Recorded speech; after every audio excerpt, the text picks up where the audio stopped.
ప్రతి దగ్గర BC sub కమిటీకి 20,000 కోట్లను ఏడాది కాలంలో ప్రతి ఏడాది ఇస్తాము నిధులు అని చెప్పిండ్రు. ఇప్పటికీ ఏడాది అయిపోయింది, 150 కోట్లు మాత్రమే ఇచ్చి చేతులు దులుపుకున్నాడు.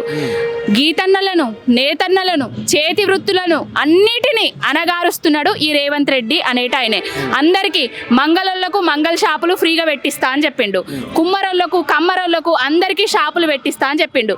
ఇప్పటి వరకు కూడా ఏ మంగళి సోదరిని కానీ, ఏ కుమ్మరి సోదరిని కానీ, ఏ గొల్ల సోదరిని కానీ ఎవ్వరికి కానీ ఆయన సంక్షేమ పథకాలతో సంబర పెట్టింది లేదు, ఎవరికి కూడా సబ్సిడీలు ఇచ్చింది లేదు.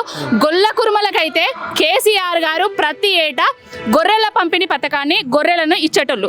ఇప్పటి వరకు కూడా కాంగ్రెస్ ప్రభుత్వం అధికారంలోకి వచ్చిన తర్వాత మా గొల్ల కుర్మ సోదరులకు గొర్రెలు ఇవ్వలేదు. ఇంకా చేప పిల్లలు ముదిరాజులకు చెరువులు నింపిండు కేసీఆర్, నీళ్లు తీసుకొచ్చిండు, ప్రతి చెర్లల్లో చేప పిల్లలను పోసిండు. ఇప్పటి వరకు కూడా చేప పిల్లలను పోస్తలేడు రేవంత్ రెడ్డి. అన్ని వర్గాలను నిండా ముంచుతున్నాడు. మా బీసీల పేర్లతోటి అధికారంలోకి వచ్చి బీసీలకు పంగనామాలు పెడుతున్నాడు ఈ రేవంత్ రెడ్డి కాంగ్రెస్ ప్రభుత్వము. వీటన్నిటి మీద కొట్లాడడానికి మా కవితక్క గారు బీసీ డిక్లరేషన్, కామారెడ్డి డిక్లరేషన్ ఏమైంది అని అడగడానికే ఈ రోజు ఇక్కడ ధర్నా చౌక్ దగ్గర ధర్నా చేస్తున్నాం. సో ఇప్పుడు అసెంబ్లీ పార్లమెంట్ ఎన్నికల్లో బీసీలకు అన్యాయం జరిగింది అని చెప్పేసి రాష్ట్ర వ్యాప్తంగా అందరికీ తెలిసిన విషయం. సో మరి ఇది నామినేట్ పోస్టులన్నా బీసీలకు కరెక్ట్ న్యాయం జరిగిందా ఈ ప్రభుత్వం? ఎక్కడ ఎవరికి ఇచ్చిండు? రెడ్డిలకే కదా అందరికి ఇచ్చింది. పెద్ద వర్గాలకు తప్ప బీసీ బడుగు బలహీన వర్గాలకు, ఎస్సీ ఎస్టీలకు ఎక్కడ నామినేటల్ పోస్టులు ఇచ్చిండు?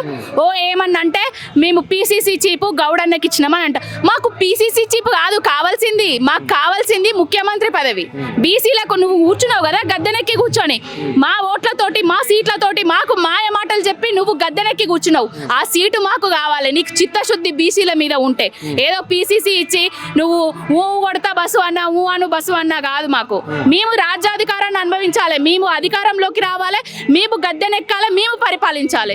మీరు అన్నట్లయితే బీసీల ఓట్లతోనే నేను రాజ్యాధికారం వచ్చింది అని చెప్పేసి సీఎం పలుమార్లు చెప్పడం జరిగింది. అంటే బీసీలకి ఎలాంటి అన్యాయం జరగకుండా బీసీల వెనకాల నేనున్నా, అంటే బీసీలకి ఏ అయితే హామీలు అయితే ఇచ్చినామో ఎన్నికల మేనిఫెస్టోలో పెట్టినామో అవన్నీ నెరవేరుస్తామని చెప్పారు సీఎం. సో ఏ ఇప్పుడు నెరవేర్చారు? అక్కడ ఆయన ఇచ్చిన హామీలలో ఏ బీసీలకు ఫలాలు అందినాయి? ఎవరికి ఏం అందలేదు, సున్నా. బీసీలకే కాదు తెలంగాణ రాష్ట్రానికే ఏ ఫలాలు అందించలేదు. రైతు బంధు ఇవ్వకుండా రైతులను ముంచుతున్నాడు, దళిత బంధు ఇవ్వకుండా దళితులను ముంచుతున్నాడు. రైతులు బీసీలు ఉంటారు, రైతులల్లా అన్ని వర్గాలు ఉంటారు.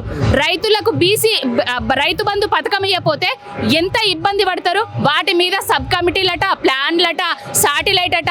ఏ శాటిలైట్ ఉన్నదని రైతు బంధు పథకాన్ని తీసుకొచ్చిండు కేసీఆర్. ప్రతి ఒక్క రైతుకి పెట్టుబడి సాయం అందించిండు కరోనా లాంటి కష్టకాలంలో కూడా.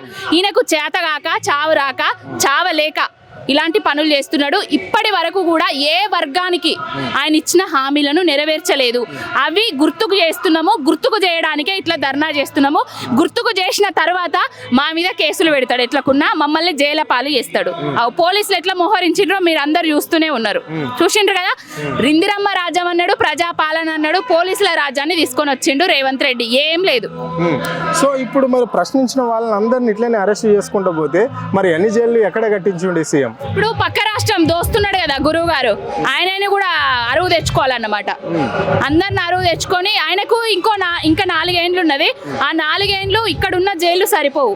పక్క రాష్ట్రం ఉన్న జైళ్లను, కర్ణాటక వాళ్ళ ప్రభుత్వమే ఉన్నది కదా, ఆ జైళ్లను కూడా తీసుకొచ్చుకోవాలి. ఇక అట్లుంది పరిస్థితి.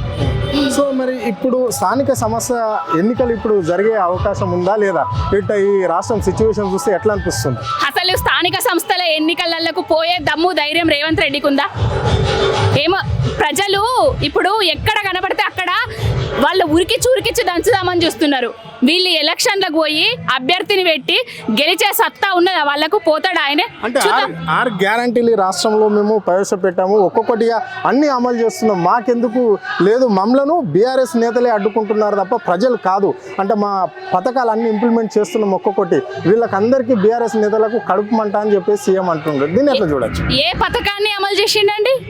మీ ఆద్య టీవీ కదా మీరు మీ యూట్యూబ్ ఛానల్ సాక్షిగా అడుగుతున్నా, మీరు ఒకసారి ప్రజలలోకి పోండి.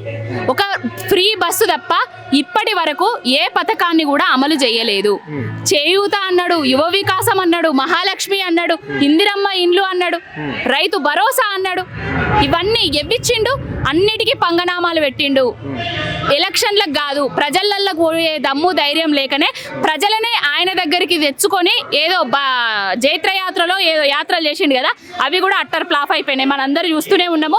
సంవత్సర కాలంలో ఆయన గాడిద గుడ్డు పట్టుకొని తిరిగిండు కదా, సెంట్రల్లో బీజేపీ తెలంగాణకి ఏమని ఇయ్యలేదని. ఆ గాడిద గుడ్డే ఆయన పట్టుకోవాలి ఇప్పుడు. గాడిద గుడ్డు తప్ప తెలంగాణ ప్రజలకు ఏమి ఇయ్యలేదు. తెలంగాణ రాష్ట్రాన్ని భ్రష్టు పట్టిస్తున్నాడు.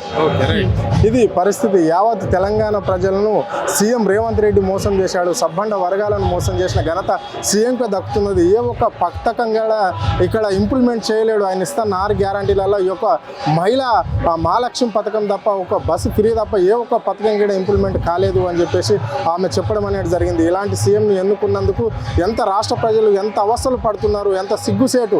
రేపు రాబోయే కాంగ్రెస్ పార్టీకి స్థానిక సమస్యలలో తరిమి కొడతారు నాయకులను అని చెప్పేసి ఆమె స్పష్టంగా చెప్పడం అనేది జరిగింది. కెమెరా పర్సన్ ప్రవీణ్తో అరుణ్, ఆద్య టీవీ, హైదరాబాద్.